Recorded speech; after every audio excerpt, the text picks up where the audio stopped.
Ticket 10 రూపాయలే ఉన్నది, ఎక్కలేదు.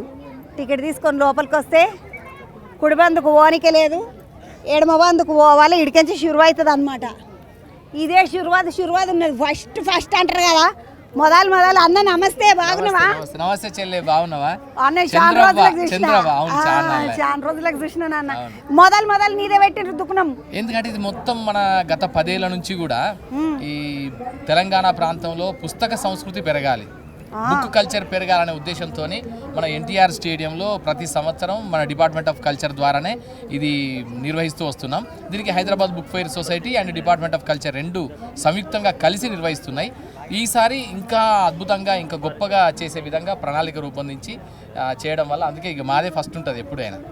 అన్న ఇప్పుడు తెలంగాణ భాష సాంస్కృతిక శాఖతోటి షురు అవుతుంది, హైదరాబాద్ బుక్ ఫెయిర్ సొసైటీ రెండు కలిసి చేస్తున్న ఈ బుక్ ఫెయిర్ ఇది 37వ పండుగ, పుస్తకాల పండుగ.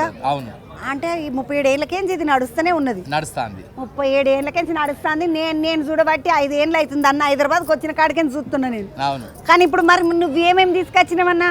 మేమన్నీ మన డిపార్ట్మెంట్ పుస్తకాలమ్మా, మొత్తం మన డిపార్ట్మెంట్ తరపున. ఎందుకంటే తెలంగాణ కల్చర్ గురించి, తెలంగాణ కళారూపాలు, తెలంగాణ సంస్కృతి, చరిత్ర, అలాగే తెలంగాణ కవిత్వము, సాహిత్యము, ఇలాంటి విషయాలన్నిటికీ సంబంధించిన పుస్తకాలను మనం పబ్లిష్ చేసినాము. దీనిలో తెలంగాణ గిరిజనులకు సంబంధించిన విశేషాలు ఉన్నాయి, తెలంగాణ జానపద కళారూపాలకు సంబంధించిన విశేషాలు, సో అలాగే మిగతా సాహిత్యానికి సంబంధించి, సాహిత్య చరిత్రకు సంబంధించినవి, తెలంగాణ సాహిత్య చరిత్రవి అన్ని పుస్తకాలు ఉన్నాయి. దాదాపు ఒక 80-90 పుస్తకాలు ఉన్నాయి అమ్మా.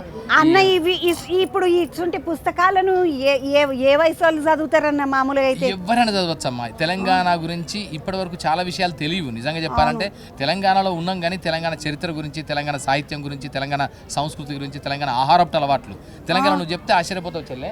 తెలంగాణ రుచులు అనే పుస్తకం ఉంటుంది. మనం ఏమైనా కూడా అలవాటు ఎట్లా పడ్డాం అంటే ఇడ్లీ, వడ, సాంబారు వీటికి అలవాటు పడ్డాం. అందుకే బ్రేక్ఫాస్ట్ అంటే మనకు అదే అనుకుంటాం. కానీ తెలంగాణలో వెనకటి నుంచి కూడా ఎన్నో వందల సంవత్సరాల నుంచి మనకు నాస్తా కూడా వేరే ఉన్నది. మేము వెతికితే 53 రకాల నాస్తాలు మనకు దొరికినాయి. 53 రకాల నాస్తా అంటే బ్రేక్ఫాస్ట్ పొద్దుగాల తినేటియే 53 రకాలు ఉన్నాయి. వీటిని ఈ పుస్తకంలో ఏం చేసామంటే దీన్ని ఎట్లా వంట చేయాలి, ఎంత గ్రాములు వేయాలి, ఏ విధంగా చేస్తే బాగుంటుంది, ఎట్లా చేస్తే కరెక్ట్గా వంట అనుకునే వస్తాయని చెప్పినాం. దీంట్లో వెజిటేరియన్ 560 రకాల వంటలు ఉన్నాయి. తెలంగాణ రుచులు ఒక్క పుస్తకంలోనే 560 రకాల వంటలు చేసిండ్రా అంట. ఇగో అన్నయ్య, మరి ఇది రాసిన వాళ్ళు ఎవరు? మన జ్యోతి వలభోజ్ అని ఈ రచనల వంటల మీద విపరీతమైన పరిశోధన చేసింది, ఆమె రాసింది. దాన్ని మనం డిపార్ట్మెంట్ ద్వారా పబ్లిష్ చేసినాం.